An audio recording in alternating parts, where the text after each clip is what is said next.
Esse ministro fala ao vivo aqui no programa. Meu caro Marcos, conta agora 5 e 4, arrepiando a tabela, arrepiando também a tela, porque na tabela do programa o assunto agora é outro, reforma da Previdência. Boa tarde, Marcos.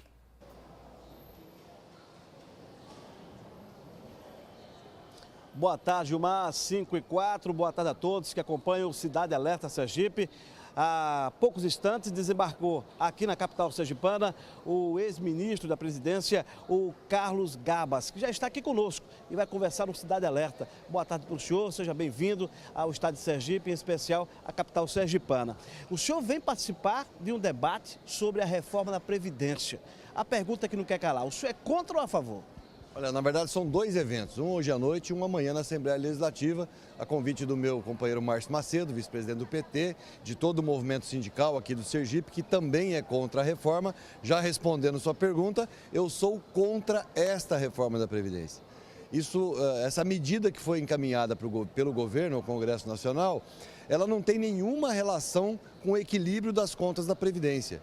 Quando nós estávamos no governo, eu fui ministro do presidente Lula, fui ministro da presidenta Dilma, nós vínhamos discutindo com a sociedade como enfrentar os desafios da Previdência. Então ela tem desafios? Claro que tem. Nós temos a longevidade, o envelhecimento da população, nós precisamos reorganizar a forma de custeio da Previdência. E a primeira coisa que nós temos que perguntar é: por que muita gente não paga a Previdência? Por que muitos empresários não pagam a Previdência? Só para você ter uma ideia, Marcos, nós temos 500 bilhões de reais para serem cobrados. Por isso que eu sou contra o que ele está propondo. O que o governo propôs foi retirar direitos dos trabalhadores, foi praticamente impedir o trabalhador de se aposentar. Então, nós entendemos que é preciso fortalecer a Previdência e não destruir. O que o governo mandou de proposta tira a proteção da Previdência Pública e passa isso para a iniciativa privada. Quem quiser vai ter que comprar um plano de aposentadoria. É óbvio que eu tenho que ser contra isso. O senhor falou em fortalecimento, agora de que forma fortalecer? A primeira coisa, nós temos que discutir com trabalhadores, com empregadores, com os empresários, com os aposentados, essa forma de financiamento. Porque a grande base de financiamento da Previdência é a folha de salários. Nós sabemos que cada dia mais tem empresas que empregam menos e que têm maior resultado. Ora, eu vi essa semana o resultado do Banco Itaú foi recorde no trimestre. E nós sabemos também que eles diminuíram muito a folha de salários, porque você não tem o tanto de bancários que tinha como há décadas atrás. Então o mercado de trabalho ele é dinâmico. Nós precisamos discutir com a sociedade como modifica o financiamento. Eu preciso reduzir a carga tributária da folha de salários e passar mais carga tributária para valor agregado, para lucro, para faturamento. Agora, isso nós temos que fazer num debate. Eu não posso mandar uma proposta dizendo, olha, a Previdência é deficitária, o que não é verdade, as contas estão maquiadas. Eu desafio qualquer um do governo a vir debater comigo as contas da Previdência, elas são maquiadas. Por que falta do governo federal ter esse entendimento que o senhor agora coloca aqui para o público do Cidade Alerta Sergipe? Olha, falta transparência, Marcos. Nós acabamos de encerrar agora uma CPI, uma comissão parlamentar de inquérito no Senado, que provou que existem recursos suficientes para a Previdência Social. Olha só, não quer dizer que nós não temos desafios. Eu não estou dizendo que a Previdência, fica tranquilo, não precisa discutir nada, não precisa mudar nada. Nós precisamos mudar sim. Agora, quando eu falo em reforma, eu vou fazer uma comparação. Ninguém faz uma reforma na sua casa para deixar ela mais feia, menos segura, menos confortável. Quando a gente fala em reforma é para melhorar. É para deixar mais segura. Por isso que nós defendemos que haja um debate com a sociedade e uma reorganização da Previdência. E cobrar as dívidas que tem dos empresários. O que o governo fez agora foi dar uma anistia de 165 bilhões de reais para quem deve para a Previdência. Ora, quem está quebrado não dá anistia. Se você está com dificuldade na sua casa, você não perdoa os seus credores. Você vai cobrar o que as pessoas te devem. Então, a reforma que esse governo mandou para o Congresso Nacional não tem nenhuma relação com o equilíbrio de contas. O que está lá é uma disputa pelo orçamento da União. Nós defendemos, Marcos, que a Previdência ela é obrigação do Estado brasileiro. Ela é mais do que um direito social, um direito humano. Como é que você pode fazer um trabalhador rural que começa com 10, 12 anos de idade ter que contribuir igual ao urbano e se aposentar só por idade aos 65. Aí o governo vem, mas nós tiramos essa proposta. Tirou porque teve pressão popular, vai colocar de novo. Nós não podemos aceitar, nós queremos debater a Previdência Social com os atores. Previdência é uma política tão importante, ela diz respeito à vida da pessoa de uma forma tão intensa que ela precisa ser debatida com os atores que serão alcançados pela medida, ou seja, os trabalhadores, os aposentados, os empresários que financiam parte dela e o governo. É isso que diz a Constituição. O senhor fala em debate, o senhor me permita, Gilmar Carvalho gostaria de interagir conosco e também entrar nesse debate sobre a reforma da Previdência. Não, Gilmar, o ex-ministro é à sua inteira disposição. Boa tarde, ministro. Eu pergunto ao senhor o seguinte. O Estado de Sergipe, ele destina da sua receita líquida todos os meses, a cada mês, portanto, em torno de 100 milhões de reais para a Previdência dos servidores. O Estado de Sergipe, os demais estados da federação, com esse déficit na Previdência, vão aguentar quanto tempo?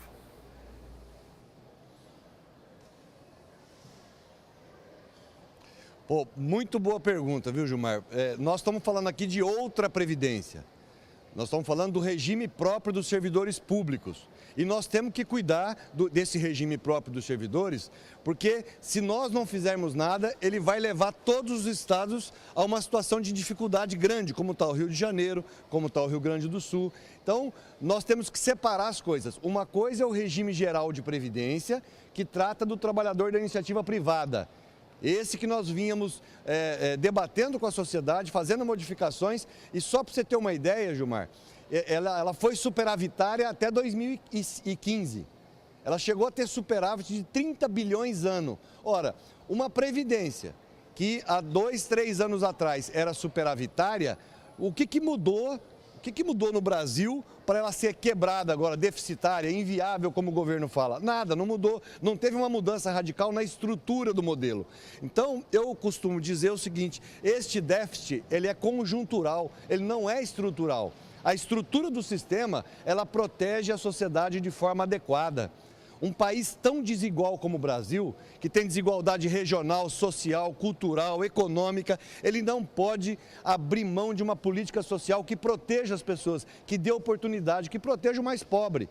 Então nós não podemos desmontar a Previdência Social. Estou falando aqui do regime geral.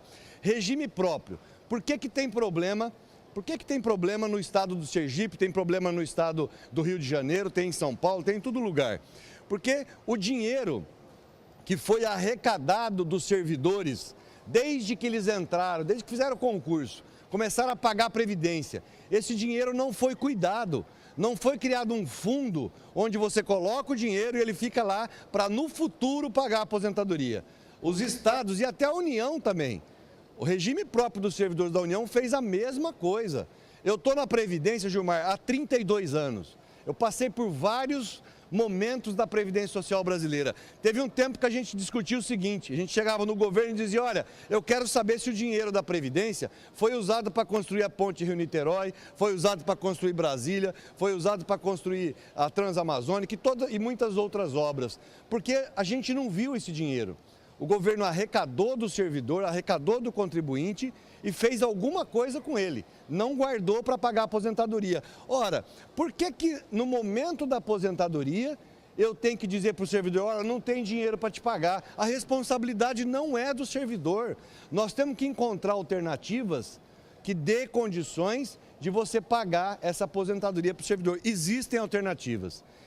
É possível você fazer um equacionamento dessa conta, com debate, e vou dar um exemplo aqui, quem está promovendo uma revolução na Previdência Pública do Estado é o governador Wellington Dias do Piauí, que inclusive liderou um processo junto com o governador Rui Costa de criar o Prev Nordeste, a previdência própria dos servidores do Nordeste. Dos estados do Nordeste. Esse Prev Nordeste está sendo criado na Bahia e para o futuro, Gilmar, ele vai resolver o problema de financiamento da Previdência. O nosso desafio é daqui até lá, essa ponte, como é que a gente equaciona. E o governador Wellington Dias também está apresentando propostas que podem servir, inclusive, para Sergipe. Ministro, uma última pergunta, por favor. O senhor tem razão, os dois únicos estados da federação que realmente trabalham com a Previdência de forma correta e inovadora, também corajosa, são exatamente os estados mencionados pelo senhor. Os estados do Piauí e da Bahia. E aí, coincidentemente, são dois estados liderados por governadores do PT. Eu pergunto ao senhor, então, há uma previsão constitucional de termos um imposto sobre grandes fortunas. Entra governo, sai governo, ninguém faz isso. O imposto sobre grandes fortunas existindo para valer, com todos os recursos destinados à Previdência Social, não seria o caminho para a solução?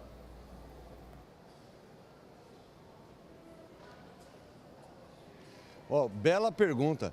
Este é um dos caminhos. Agora, ainda que não se chegue ao imposto sobre grandes fortunas, eu defendo que chegue. Aliás, eu defendo mais, Gilmar. Nesse país, o Brasil é um dos únicos ou dos poucos países no mundo onde não há tributação sobre lucros e dividendos, sobre distribuição de lucros e dividendos. Então, para o nosso espectador, eu vou dar um exemplo. Se eu ganho R$5.000, eu pago 27,5% de imposto de renda. É descontado na minha conta. O meu vizinho, que é um profissional liberal, que tem uma empresa única, só ele é o dono. Ele é um profissional liberal que ganha R$100.000 por mês. Olha só, eu ganho 5, ele ganha 100 mil. Ele não paga nada de imposto de renda, ele paga 0 de imposto de renda. Ora, onde está a equidade disso, de financiamento da Previdência Social, do financiamento do Estado brasileiro? Então nós temos que rediscutir. Não é possível nós fazermos uma reforma da Previdência que tira direitos, que desmonta a Seguridade Social, que desmonta o direito social sem falar numa reforma tributária. É preciso ter equidade. Quem paga imposto nesse país é pobre. Rico não paga imposto. Então nós precisamos rediscutir o financiamento da Previdência e do Estado brasileiro. E essa sua proposta está corretíssima. Nos Estados Unidos, que eles gostam muito, os liberais gostam de dar como exemplo, a transmissão de fortuna paga 50% de imposto de renda. Se eu tenho a minha fortuna, vou passar para o meu filho, metade fica para o Estado. E aqui no Brasil é 0. Aqui você fica financiando a concentração de renda e o povo cada vez mais tem menos direitos. Então nós precisamos fazer essa discussão e essa reforma como você está propondo. Ex-ministro da Previdência, Carlos Gabas, muito obrigado pela sua entrevista. Marcos Couto, direto do aeroporto de Aracaju, para o Cidade Alerta Sergipe. Gilmar. Obrigado, ministro. Obrigado, então, ex-ministro. Obrigado também a Marcos. Agora, o ex-ministro da linha de frente do PT. Os dois governadores que são do PT, que trabalham a Previdência de forma correta, os únicos do país, são realmente dois do PT. Repetindo, Wellington Dias do Piauí e Rui Costa da Bahia. Agora, ministro, os governos Lula, Dilma e Temer, 3 desastres. Não são exemplos quando se fala em Previdência e em outras coisas.